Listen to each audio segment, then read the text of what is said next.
السلام علیکم محترم ناظرین، جیسا کہ ہم سب جانتے ہیں کہ معروف عالم دین مولانا طارق جمیل صاحب کے بیٹے کا انتقال ہو چکا ہے۔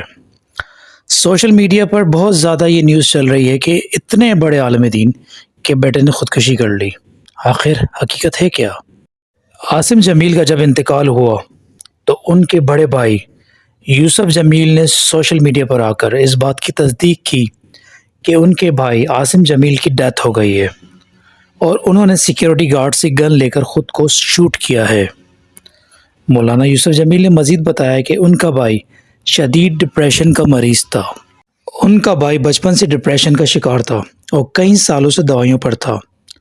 ان کا مزید کہنا تھا کہ ان کی بیماری کی شدت گزشتہ 6 ماہ میں اس حد تک بڑھ گئی تھی کہ اسے کنٹرول کرنے کے لیے انہیں بجلی کے جھٹکے دیے جاتے تھے تاکہ عاصم جمیل کی بیماری کی شدت کم ہو سکے۔ مولانا طارق جمیل صاحب کے بھائی ڈاکٹر طاہر کمال کا بھی بیان سامنے آیا ہے۔ انہوں نے کہا کہ یہ خودکشی نہیں، حادثاتی موت تھی۔ انہوں نے مزید کہا کہ عاصم اور ان کا بیٹا عارفین جم میں ایکسرسائز کر رہے تھے، عاصم گن لے کر اسے چیک کرنے لگا اور اسی دوران گولی چلی جو سیدھا عاصم کے دل میں لگی اور وہ موقع پر جہاں بحق ہو گیا۔ عارفین جو عاصم جمیل کے کزن ہیں وہ موقع پر موجود تھے۔ انہوں نے بتایا کہ پچھلے 6 سال سے وہ بہت زیادہ ڈپریشن کا شکار تھے۔ کوئی بھی انہیں دعا دیتا تو وہ یہی کہتے کہ جو بھی مرضی دعا دے دو لیکن مجھے میری زندگی کی دعا نہ دو۔ اس سے اندازہ بخوبی لگایا جا سکتا ہے کہ وہ کس قدر تکلیف میں تھے۔ انہوں نے مزید بتایا کہ انہیں ڈائلیکسیا کی بیماری بھی تھی۔ وہ نہ پڑھ سکتے تھے اور نہ لکھ سکتے تھے، جس کی وجہ سے وہ نہ کبھی مدرسہ گئے نہ کبھی اسکول۔ تو دوسری جانب مفتی طارق مسعود صاحب نے بھی اپنے تعزیتی بیان میں کہا کہ لوگ کہہ رہے ہیں کہ اتنا دیندار گھرانہ، اتنے بڑے عالم دین کے بیٹے نے کس طرح خودکشی کر لی۔ انہوں نے مزید کہا کہ اس کا جواب مولانا یوسف جمیل جو کہ مولانا طارق جمیل صاحب کے بڑے بیٹے ہیں نے آلریڈی دے دیا ہے کہ وہ ڈپریشن کا مریض تھا، بجلی کے جھٹکے بھی لگتے تھے اور ڈاکٹروں کی سخت ترین ہدایت تھی کہ ان کے پاس کوئی نہ کوئی ہو کیونکہ یہ کچھ بھی کر سکتے ہیں۔ انہوں نے مزید ایکسپلین کیا کہ ڈپریشن 2 قسم کی ہوتی ہیں، ایک دنیا کی محبت یا غم میں اور دوسری دماغی بیماری کی وجہ سے جس کا علاج دوائیوں سے ہوتا ہے۔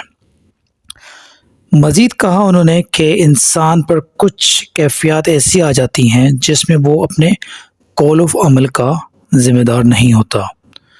اس کے قول و عمل پر نہ گناہ ہوتا ہے، نہ سزا ملتی ہے، نہ اسے دنیا میں سزا ملتی ہے، نہ آخرت میں وہ حساب کتاب دینے کے قابل ہوتا ہے۔ یہ وہ کیفیت ہے جس میں انسان کی دماغی صلاحیت کام کرنا چھوڑ دیتی ہے۔ ایسا انسان جس کا دماغ کام کرنا چھوڑ دے اور ایسا ڈپریشن کا مریض اگر کسی کو قتل کر لیتا ہے یا خود کو قتل کر لیتا ہے تو وہ نہ اس دنیا میں مجرم ہے اور نہ اللہ کے ہاں مجرم ہوگا۔ مولانا طارق جمیل صاحب شدت غم سے نڈھال ہیں۔ واقعی جوان بیٹے کی موت دیکھنا یہ وہی جانتا ہے جس پر گزر رہی ہو۔